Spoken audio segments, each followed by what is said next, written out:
Pour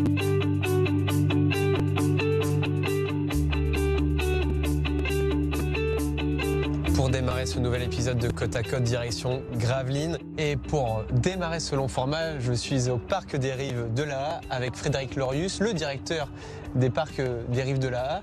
Merci de nous accueillir ici en tout cas. Bon, première question, est-ce qu'on peut revenir sur l'histoire de ce parc ?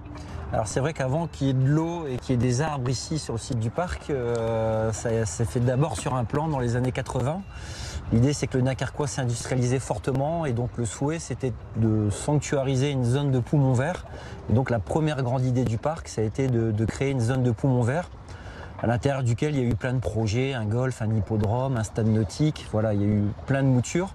Et finalement la mouture qui a été retenue ça a été le parc sport loisirs nature, avec la dimension sportive qui a démarré en premier, notamment grâce à l'arrivée des Jeux Olympiques de Londres, puisque la collectivité qui a porté le projet s'est engouffrée dans la base arrière des Jeux Olympiques de Londres.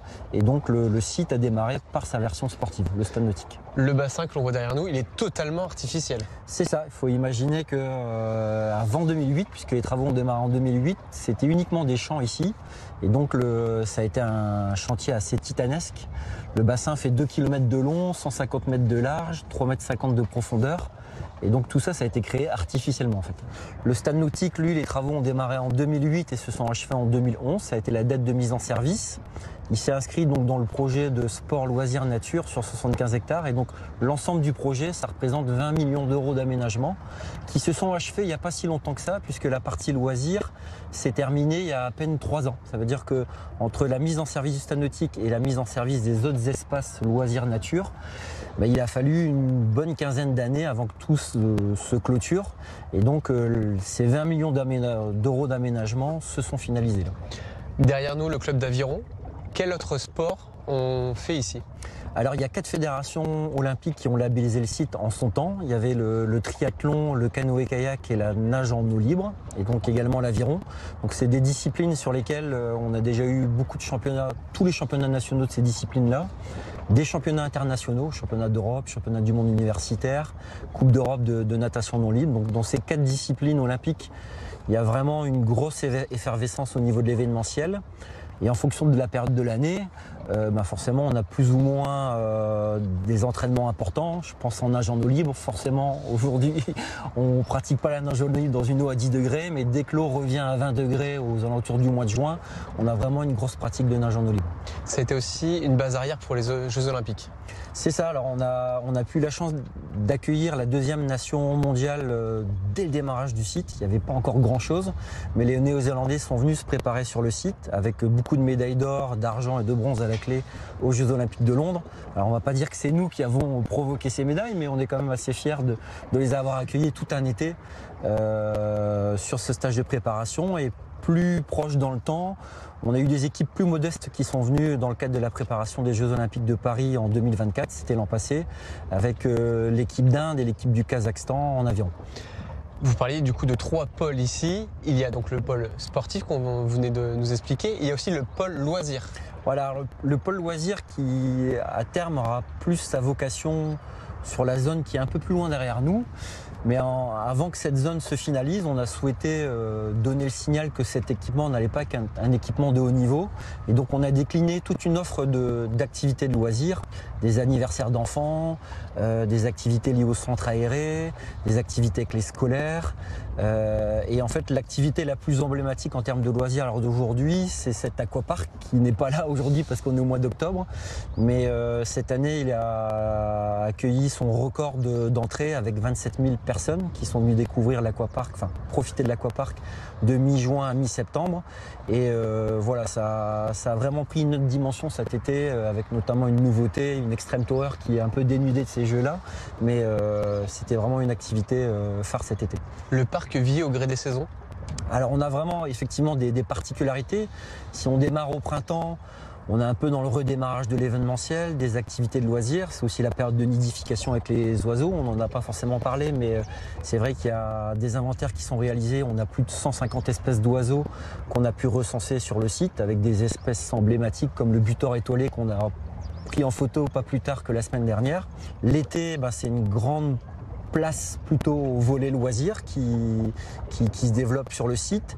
Et quand on arrive à la rentrée à la période d'automne, là on a une variété d'événementiels qui est assez important. Les séminaires d'entreprise aussi qui redémarrent, les activités associatives sportives qui se remettent en route. Et alors on pourrait croire qu'en hiver il ne se passait rien, et voilà, depuis quelques années maintenant on arrive à avoir une offre aussi l'hiver avec un festival international du cirque, un cross qui va se dérouler au mois de janvier, des séminaires qui continuent à se maintenir, les associations qui continuent à s'entraîner, et aussi tous les gens de Gravelines qui viennent profiter du site dès qu'il y a un rayon de soleil pour courir parmi les 15 km de chemin, profiter du bike park, profiter de l'aire de jeu. Voilà, le site vit vraiment toute l'année. Vous en avez parlé un petit peu tout à l'heure, il y a le côté nature aussi également ici, il y a de véritables enjeux environnementaux ici. Exactement, il y a vraiment une zone qu'on a sanctuarisée, qui a été prévue dans le projet. C'est sûr que le site doit encore s'arborer. D'ailleurs, il y a un financement de boisement qui est prévenu sur les 3 prochaines années pour mettre un peu plus d'arbres un peu partout. Mais il y a une zone qui est assez méconnue, qui est un peu reculée là-bas et qui fait quand même 10 hectares, sur lequel on recense tous ces oiseaux que j'ai pu développer ici. Et cette zone, on tient vraiment à ce qu'elle puisse être complètement dédiée aux oiseaux, parce que on s'aperçoit qu'il y a des espèces comme les hirondelles de rivage qui avaient un peu disparu du littoral, qui sont revenus. On a créé une colline artificielle qui est propice à leur nidification. Donc voilà, on a tout un tas d'espèces végétales et animales qui se développent dans ces espaces. Il y a aussi l'aspect professionnel. Ici, on s'entraîne également, que ce soit gendarmerie, pompiers, voire même la centrale nucléaire. Oui, c'est vrai qu'on a vraiment beaucoup de forces de l'ordre qui profitent des installations, et notamment de la qualité de l'eau, du fait qu'il n'y ait pas de courant. On est capable de garantir sur le stade nautique une qualité de l'eau toute l'année. Donc on a la section de plongée de gendarmerie de Calais qui vient régulièrement s'entraîner. Les pompiers de Gravelines, de Fort-Mardy qui viennent du littoral. Donc on a un petit peu toutes les forces de l'ordre. On a même des événements qui parfois sont organisés spécifiquement pour les forces de l'ordre, avec le triathlon, le championnat de France de la police. Voilà, il y a vraiment beaucoup de choses dans ce registre-là également, privé. Merci beaucoup en tout cas Monsieur Lorius de nous avoir accueillis ici. Bon, on va quitter ce poumon vert gravelinois et ce bassin artificiel pour aller un peu plus loin dans l'histoire, et notamment l'histoire de la haute mer. Je vous emmène maintenant à l'espace Jean Bart.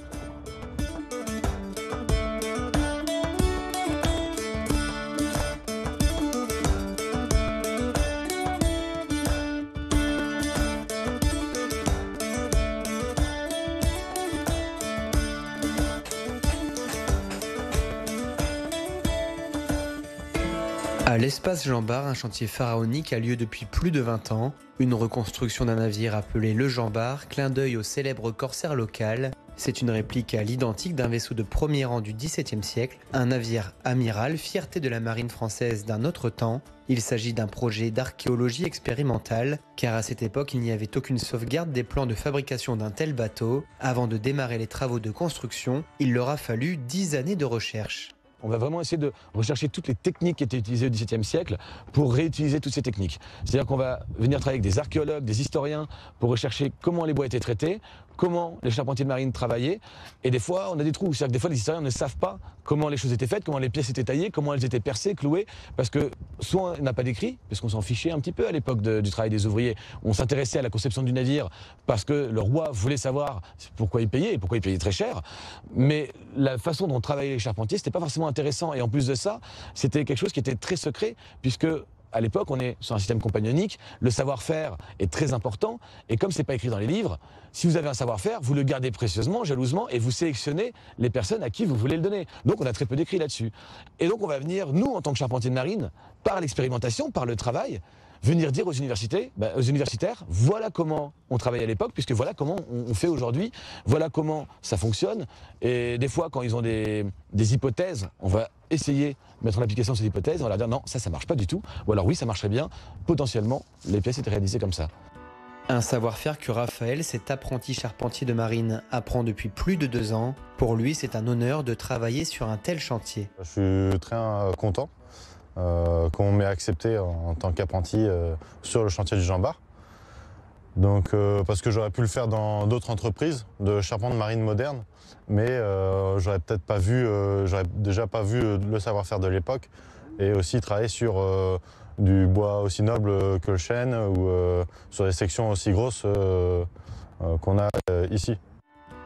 Une centaine de personnes œuvrent durant l'année sur la réalisation du Jean Bart, dont une grande majorité est constituée de bénévoles, comme Xavier, chef de poste maintenance à ArcelorMittal Dunkerque. Il vient sur son temps libre dès qu'il le peut pour mettre sa pierre à l'édifice. Un jour, je suis venu visiter et puis j'ai parlé avec les charpentiers, j'ai parlé avec les médiateurs et puis en fait j'ai eu envie de venir et puis ils m'ont invité à venir passer une journée pour découvrir les métiers de la charpente, de la forge.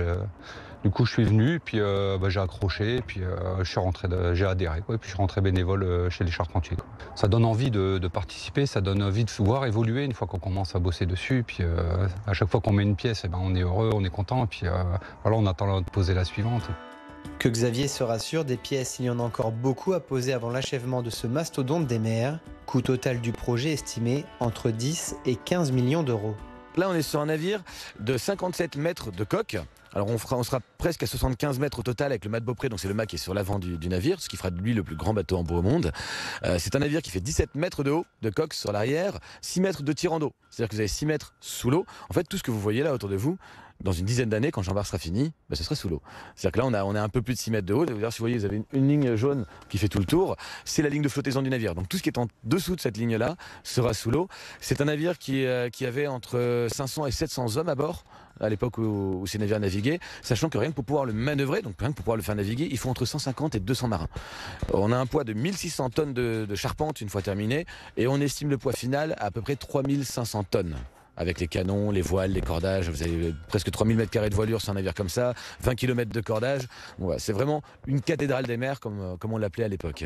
C'est le projet d'une vie pour vous?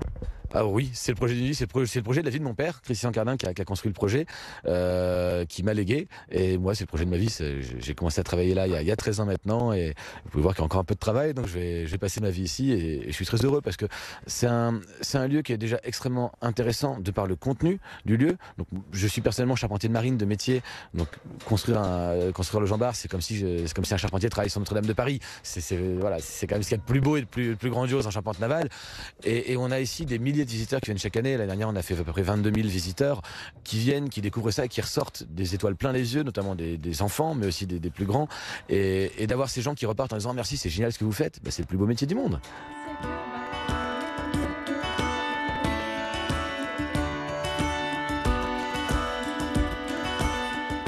La bataille va durer 10 heures et il y aura 44 navires qui vont être coulés.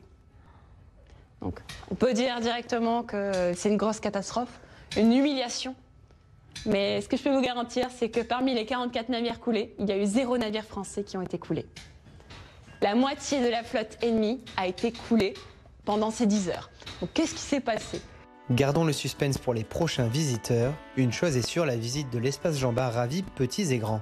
Assez surpris de voir le projet, l'ampleur du projet, le nombre de volontaires, de bénévoles aussi qui sont là pour travailler, et se dire qu'un jour on verra ce bateau certainement en mer, ça paraît assez utopique, mais on espère. On a voulu emmener les enfants pour leur faire découvrir un petit peu justement comment faire un vaisseau du XVIIe siècle, et on est vraiment surpris par la visite guidée qui est très intéressante, par également le fait qu'on puisse voir concrètement en fait le bateau en train de se construire. Donc ça, c'est vraiment le côté concret qui est très très intéressant, je trouve. L'explication au début avec toute la partie historique et pourquoi on faisait des navires à l'époque est important pour les enfants, je pense. Et pouvoir monter dedans, voir le travail de la forge, comment les gens mangeaient à l'époque, traiter les maladies, tout était très intéressant. Et là, justement, vous pouvez voir nos charpentiers qui sont en train de travailler sur le fameux plancher intérieur dont je vous ai parlé tout à l'heure. Donc là, ils sont en train de recouvrir petit à petit les jours du navire. Et malgré les centaines de visites que Laurie a réalisées ces 2 dernières années, elle reste l'une des premières admiratrices de l'endroit et de sa cause. Le projet, franchement, il est phénoménal. Tout simplement, faire quelque chose pareil, je connais pas d'autres entreprises qui font des bateaux à l'époque de Louis XIV comme celui-ci avec les mêmes techniques. Puis ça reste très passionnant. On parle à la fois aussi, moi je suis de Dunkerque, donc on reparle à la fois de tout ce qui est la gloire de Dunkerque avec Jean Bart justement. Et la construction, on revient, à la base c'est une expérience archéologique, donc on revient tout simplement sur l'histoire, sur les origines même du coin. Et en même temps, tu tiens parce que l'équipe, elle est phénoménale. Ici, on s'entend tous bien. Moi, personnellement, je suis peut-être médiatrice culturelle, mais je m'entends aussi bien avec, par exemple, les charpentiers, avec qui je m'éclate assez souvent. Puis l'équipe médiatrice, la direction, etc. En fait, c'est une petite famille ici, tout simplement. Donc, certains ne savent même pas que c'est un navire qui est fait de zéro. Il y en a qui pensent que c'est une épave qui a été restaurée. Et quand on leur explique que ça a été fait de A à Z, qu'on travaille avec des historiens, avec des charpentiers, avec des ouvriers passionnés, justement, là, ils comprennent l'ampleur en fait, de ce projet. C'est en fait un projet qui entoure des passionnés, tout simplement. La fin de la construction du Jean Bart est estimée aux alentours de 2035 avant d'être mise à l'eau au quai de Gravelines. Après la visite, rien de mieux que d'aller directement se restaurer à la taverne du lieu, l'occasion de prolonger un peu plus longtemps l'aventure au temps des corsaires. Vous l'aurez compris, l'espace Jean Bart a encore de belles années devant lui et à nous faire découvrir toute sa richesse. Il y a aussi un autre endroit très emblématique ici à Gravelines et plus précisément à Petit-Fort-Philippe. Il a été construit en 1838. Je vous emmène tout de suite à sa découverte. Un petit indice, regardez bien.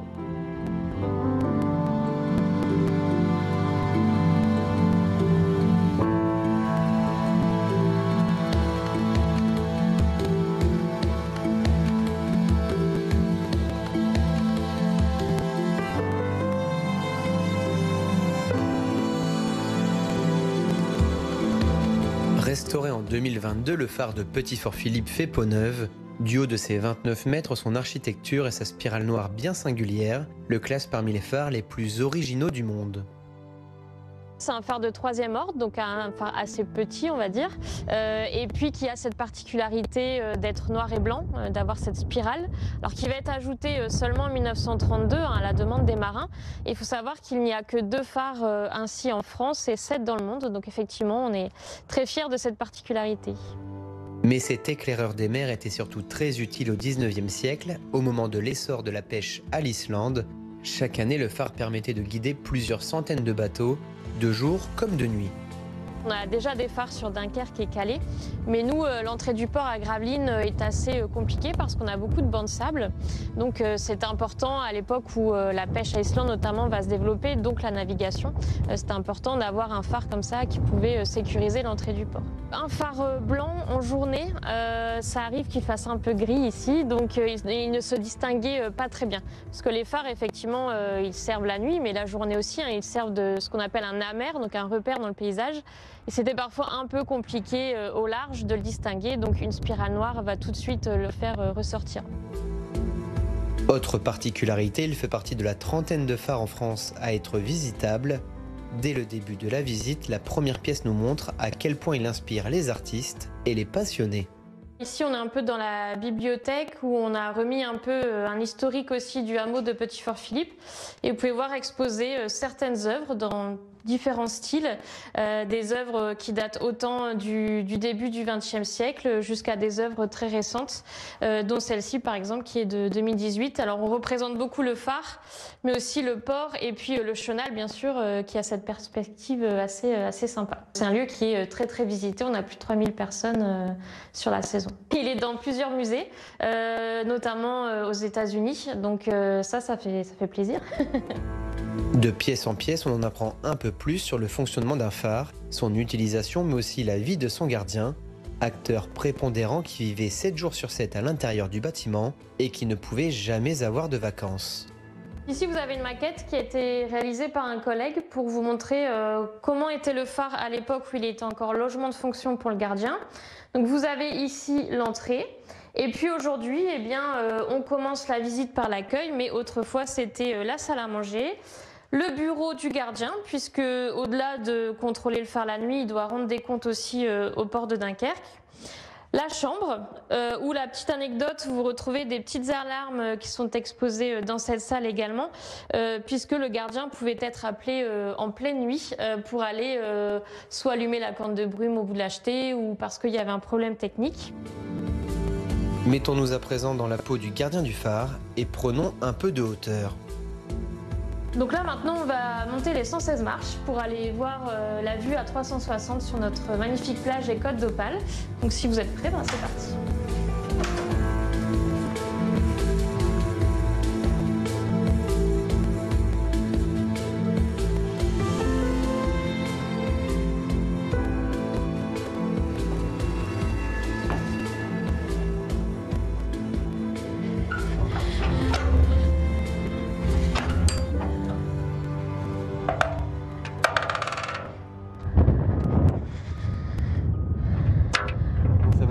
quand même. Ouais. Sur cette magnifique vue. Donc avec la plage, on a une plage encore assez nature avec tout un cordon dunaire. Là en plus c'est Mariotte, donc on a de la chance. Avec le hameau de Petit-Fort et puis de l'autre côté le chenal de plusieurs kilomètres qui permet notamment là de rejoindre la mer du Nord.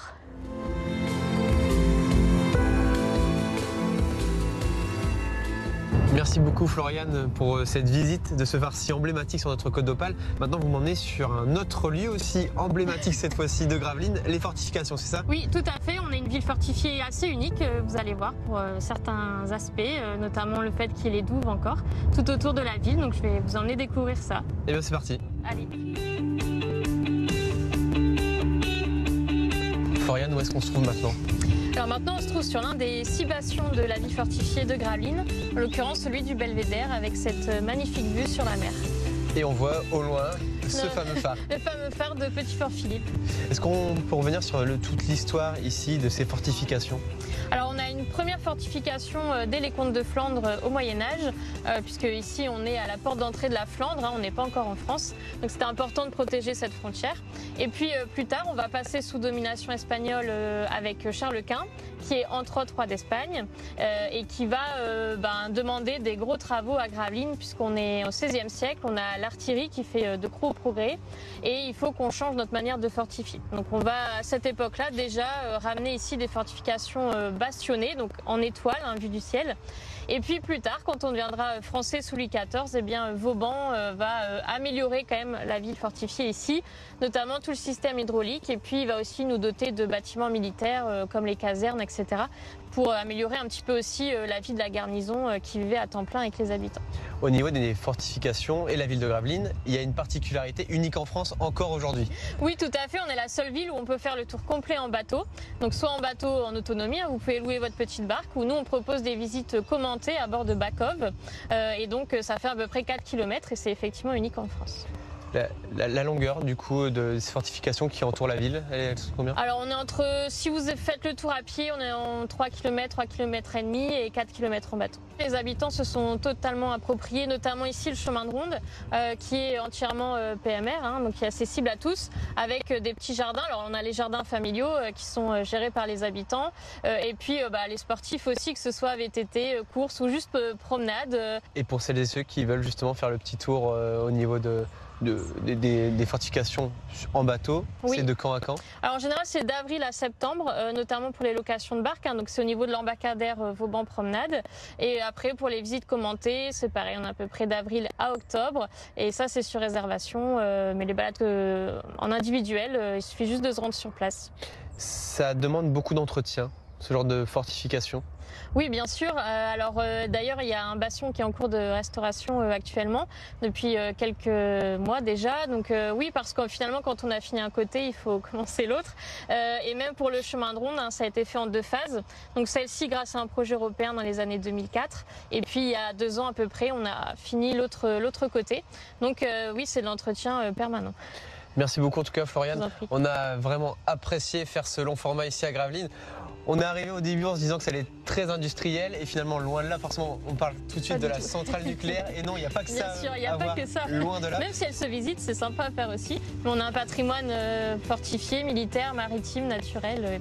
Voilà, il y en a pour tout le monde. Et on n'a pas pu tout voir durant ce long format. Je vous invite aussi à découvrir le Beffroi ou encore le musée du dessin et de l'estampe originale. Et forcément, faire un petit clin d'œil quand même pour finir ce long format, une pensée à Sportica qui fait partie forcément du cœur des Gravelinoises et des Gravelinois et qui est lui aussi en totale rénovation pour les prochaines années. Merci en tout cas Floriane. Merci à vous.